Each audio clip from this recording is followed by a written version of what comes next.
എന്റെ വീട്ടിലുണ്ടായിരിക്കണേ.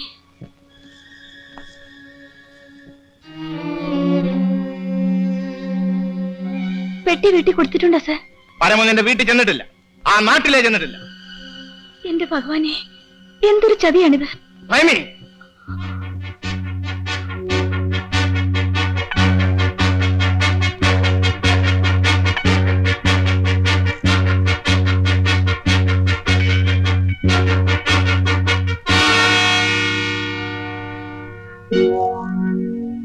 നിന്നെ എനിക്ക് ഉപദ്രവിക്കണമെന്നില്ല. നീ പറഞ്ഞതൊക്കെ നമുക്ക് രണ്ടുപേർക്കും മറക്കാം. ഇനിയെങ്കിലും സത്യം പറഞ്ഞാൽ മതി. പറയൂ, പരമ എവിടെ? എന്നോട് ഇനി ഇങ്ങനെ ചോദിക്കാതെ സാർ. നിന്നോടാ ചോദിച്ചത്, പരമ എവിടെയെന്ന്.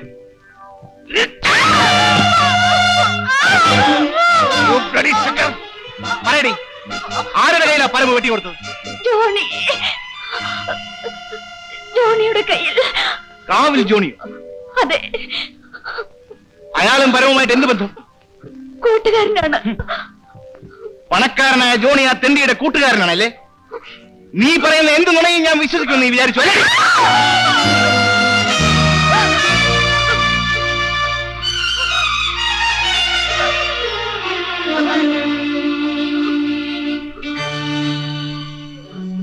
Lock the door. Yes sir.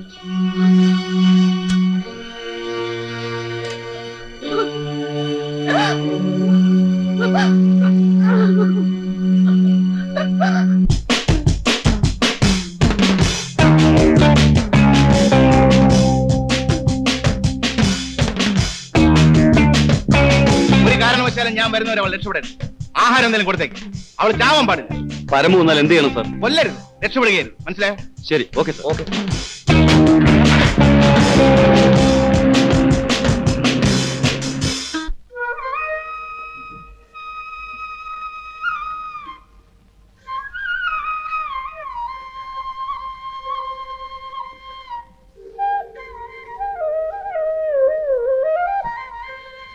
ആർക്ക് വേണ്ടിയാ ദേവിയോട് പ്രാർത്ഥിച്ചത്? പറയൂ. നമുക്ക് വേണ്ടിയാ? അത് വേറെ പാർട്ടിക്ക് വേണ്ടിയാ. അതേത് പാർട്ടിയാ? ഈ പാർട്ടിക്ക്. കാറിന് വേണ്ടിയോ? 1 ലിറ്റർ പെട്രോൾ ഒഴിച്ചാൽ 100 കിലോമീറ്റർ ഓടണേ, എഞ്ചിൻ പണിയൊന്നും വരുത്തരുതേ, കാശ് കടം പറയുന്ന ദരിദ്രവാസികളൊന്നും വന്ന് കയറരുതേ എന്നെല്ലാം പ്രാർത്ഥിച്ചിട്ടുണ്ട്. ഇതിലറിയണം ദേവിയുടെ എടുക്കും. പാവം ദേവി, ഇനി ഓട്ടോമൊബൈൽ മെക്കാനിസം കൂടെ പഠിക്കേണ്ടി വരുന്ന തോന്നുന്നേ. നല്ലത് വരുത്തുന്നതിന് പ്രാർത്ഥിച്ചൂടെ? അത് തന്നെയല്ലേ പ്രാർത്ഥിച്ചത്. 1 ലിറ്റർ കൊണ്ട് 100 കിലോമീറ്റർ ഓടിയാൽ നമ്മളെ നല്ല കാലമല്ലേ കുഞ്ഞേ? അല്ലേ? നമ്മൾ ദേവിയോട് ഓരോന്ന് ചോദിച്ചാൽ മാത്രം പോരാ, അത് നടത്തി തരാനുള്ള മാർഗം കൂടെ പറഞ്ഞു കൊടുക്കണം.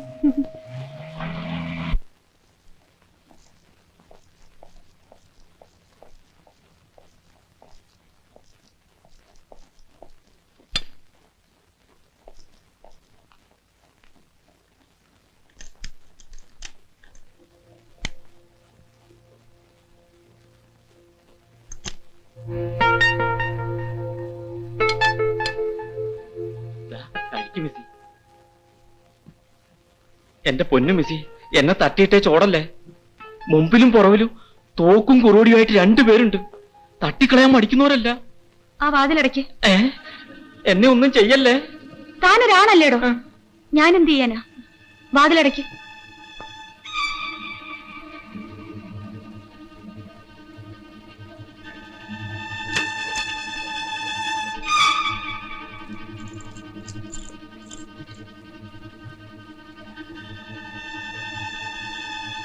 ഇതിനെല്ലാം കൂടി എന്ത് വില വരുമെന്നറിയാമോ? ഇല്ല. ചുരുങ്ങിയതൊരു 45,000 രൂപയെങ്കിലും വരും. ഇത് തനിക്കുള്ളതാ. ദേവി ഇതെന്നെ രക്ഷിക്കണം. എന്റെ പൊന്നു മെസ്സി, തല പോകുന്ന കാര്യമൊന്നും പറയല്ലേ. സായിപ്പ് എന്നെ കൊന്ന് കെട്ടിത്തൂക്കും. താൻ ഈ ജന്മം മുഴുവൻ വെച്ച് വിളമ്പിയാ കിട്ടൂ 45,000 രൂപ. ഇതാ, എവിടെയെങ്കിലും പോയി സുഖമായി ജീവിക്കൂ.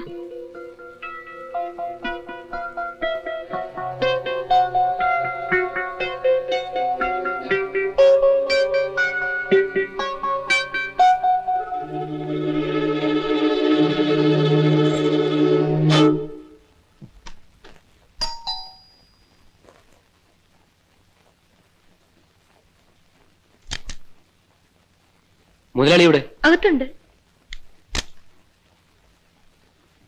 എന്താടാ ഒളിച്ചോടി പോയ ഭൈമി വന്നിട്ടുണ്ടെന്ന്.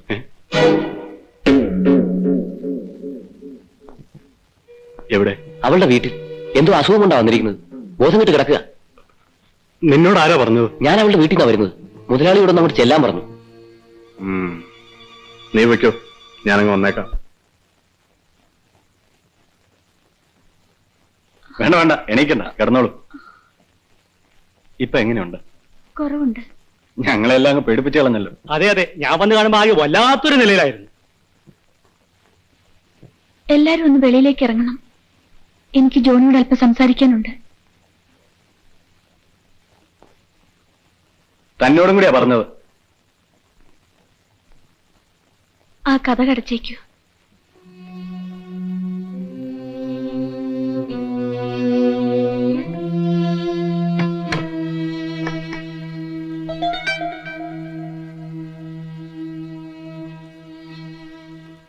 എന്താ? പരമോണ്ണം വന്നിരുന്നോ? വല്ലത് ഏൽപ്പിച്ചോ? ഞാൻ ആരോടും പറഞ്ഞിട്ടില്ല. ഭൈമിയും പറയണ്ട. പരമ വന്നിരുന്നു. 1 കോടി രൂപ എന്നെ ഏൽപ്പിച്ചു. എന്റെ പരദേവതേ, ഞാനെല്ലാം അറിഞ്ഞു. ഭൈമി എങ്ങനെ രക്ഷപ്പെട്ടു പോന്നു? ഞാന് വേണ്ട, എല്ലാം വിശദമായി പിന്നെ പറയാം. സായിപ്പിനി ഇങ്ങോട്ട് വരാനൊന്നും പോകുന്നില്ല. അഥവാ വന്നാലും ഞാൻ നോക്കിക്കോളാം.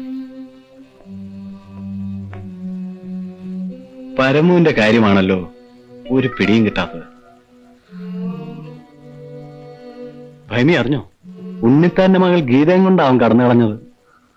എവിടെ ചെന്നാലും അവന് ഗതി കിട്ടില്ല. തെണ്ടി. ഇനി രൂപയുടെ വീതം ചോദിക്കാൻ വരുമോ? ആര് കൊടുക്കാൻ? അത് മുഴുവൻ നമുക്ക് സമമായി ഭാഗിക്കാം. ഭാഗ്യത്തിന് എന്റെ ഈ തന്നതിനെ കുറിച്ച് സായിപ്പിന് യാതൊരു അറിവുമില്ല. ഞാൻ പോയിട്ട് വരാം.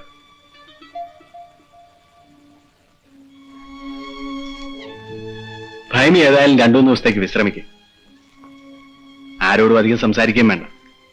ഇടയ്ക്ക് ഞാൻ വരാം. ഇതിരിക്കട്ടെ. പിന്നെ പണത്തിന് എന്താവശ്യമുണ്ടായാലും പറയാൻ മടിക്കരുത്. ഞാൻ വരട്ടെ.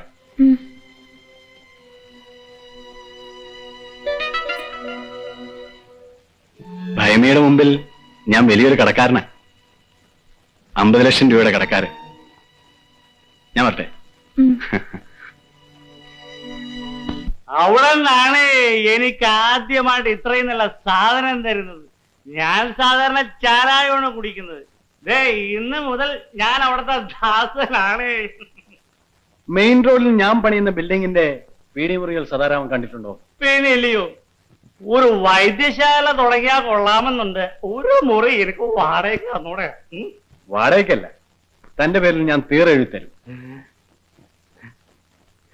ഈ പറയുന്നത് സത്യമാണോ? പിന്നെ ഇത് ഉറക്ക ഗുളികളാണ്. 20 എണ്ണം. 20 മരച്ചു കലക്കി ഇന്ന് രാത്രി തന്നെ ഭൈമിക്ക് കൊടുക്കണം. ഒരിക്കലും ഉണരരുത്. സാധിക്കുമോ തനിക്ക്? നാളെ തന്നെ ആധാരം നടത്താം.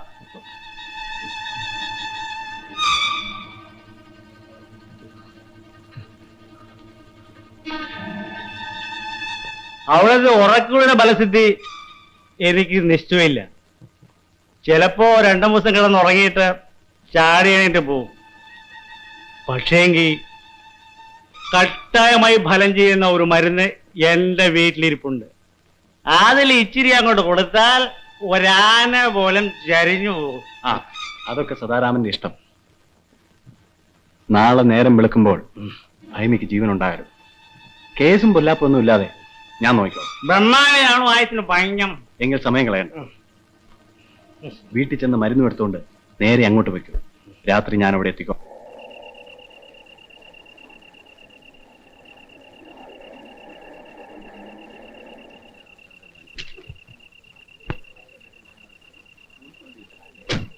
ഇപ്പൊ എങ്ങനെയുണ്ട്? അസുഖം പിന്നെയും കൂടി. അവൾ അകത്ത് ഉരുണ്ട് പറയുകയാണ്. വൈദ്യര് വന്നില്ലേ? വന്നു, അകത്തുണ്ട്. ഛെ, എന്തൊരു കാലക്കേടാണ്. ആ വൈദ്യുതി ഇങ്ങോട്ട് വിളിക്കും.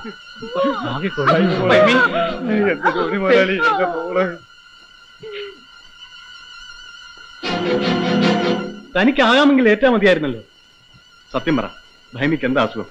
ഇനി പട്ടണത്തിൽ ഏതെങ്കിലും നല്ല ആശുപത്രിയിലേക്ക് കൊണ്ടുപോകണമെങ്കിൽ പറ. ഉടനെ എന്റെ വണ്ടിയിലേക്ക് ഏറ്റ്. ആര് വിചാരിച്ചാലും ഇനി രക്ഷയില്ല. ഹൃദയസ്തംഭനമാണ്. ഏറിയാൽ 5 മിനിറ്റ്. അയ്യോ മൈമി,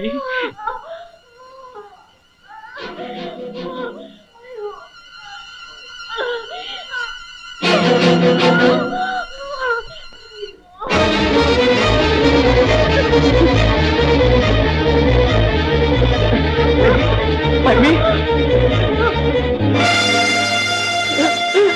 മൈമി.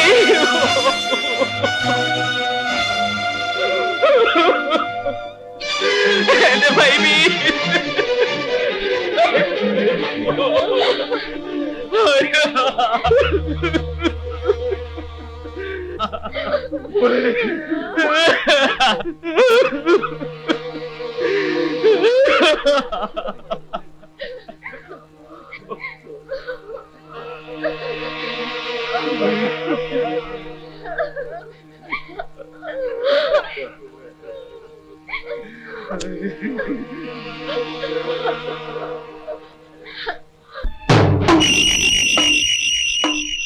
ഞാനും പിടിക്കില്ല, ഞാൻ ശരിയാണ്.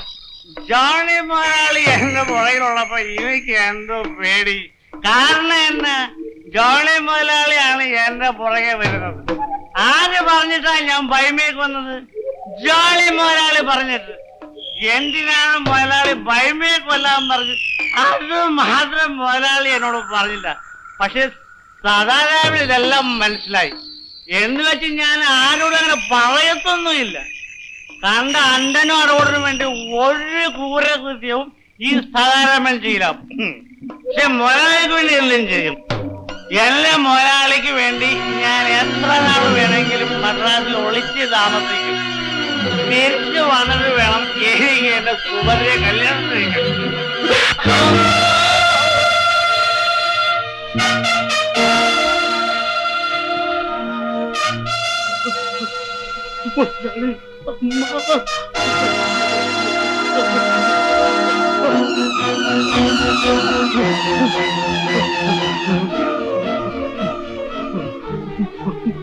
മുതലാളി,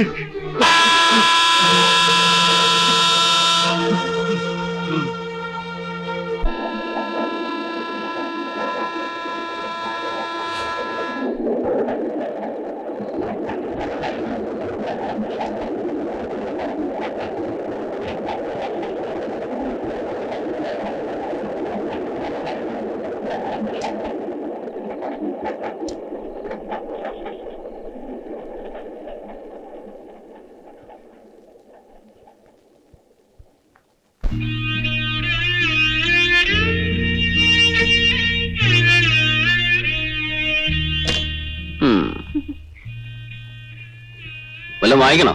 വേണ്ട, ഇത്ര നേരത്തെ വരാമോ? വരാ. എന്താ സിനിമയ്ക്ക് വേണം? വേണ്ട, ഡോക്ടർ ഒന്ന് കാണണം. ഡോക്ടറോ? എന്താ അസുഖം? അസുഖമൊന്നുമില്ല. അസുഖമൊന്നുമില്ലെങ്കിൽ പിന്നെ എന്തിനാ ഡോക്ടറെ കാണുന്നത്? അസുഖം ഉണ്ടോ ഇല്ലെന്ന് ഡോക്ടർ തീരുമാനിക്കട്ടെ.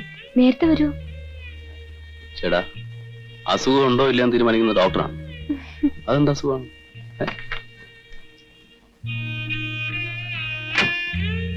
വരട്ടെ.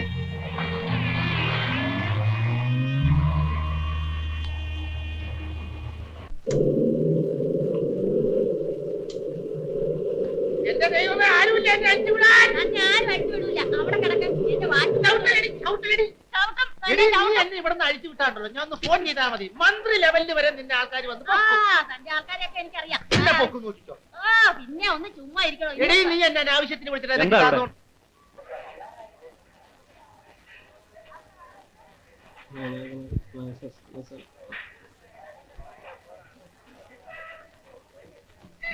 എന്താ ഇത്? എന്തിനാ ഇയാളെ കെട്ടിയിട്ടിരിക്കുന്നത്? എന്റെ പൊന്നു മുതലാളി, ഇയാളെ കൊണ്ട് ഇവിടെ ജീവിക്കാൻ മേലാതയക്കുക. ഒരു ദിവസത്തേക്കെന്നും പറഞ്ഞ് എന്റെ വാച്ച് മേടിച്ചോണ്ട് പോയതാ കഴിഞ്ഞ ആഴ്ച. ഇപ്പൊ ദേ വിറ്റ് തന്നേച്ച് വന്ന് നിൽക്കുന്നു. നിങ്ങൾ എന്തിനാ ഇയാൾക്ക് വാച്ച് കൊടുത്തത്? ഇയാളെന്താ പെണ്ണ് കെട്ടാൻ പോകുന്നു? ഇയാളുടെ ഭാര്യയുടെ അപ്പന് അസുഖം കൂടുതലാ, അവിടെ പോകാനാണെന്നും പറഞ്ഞാ വാച്ച് ചോദിച്ചത്. ഒരു ദിവസത്തേക്കല്ലേ ഓർത്ത് ഞാൻ കൊടുക്കുകയും ചെയ്തു. ഒന്നെങ്കിൽ എന്റെ വാച്ച്, അല്ലെങ്കിൽ എന്റെ രൂപ, ഇല്ലെങ്കിൽ തന്നെ കൊല്ലും. ആ വാക്കത്തെ ആടിട ഇടാൻ മറയ്ക്ക്.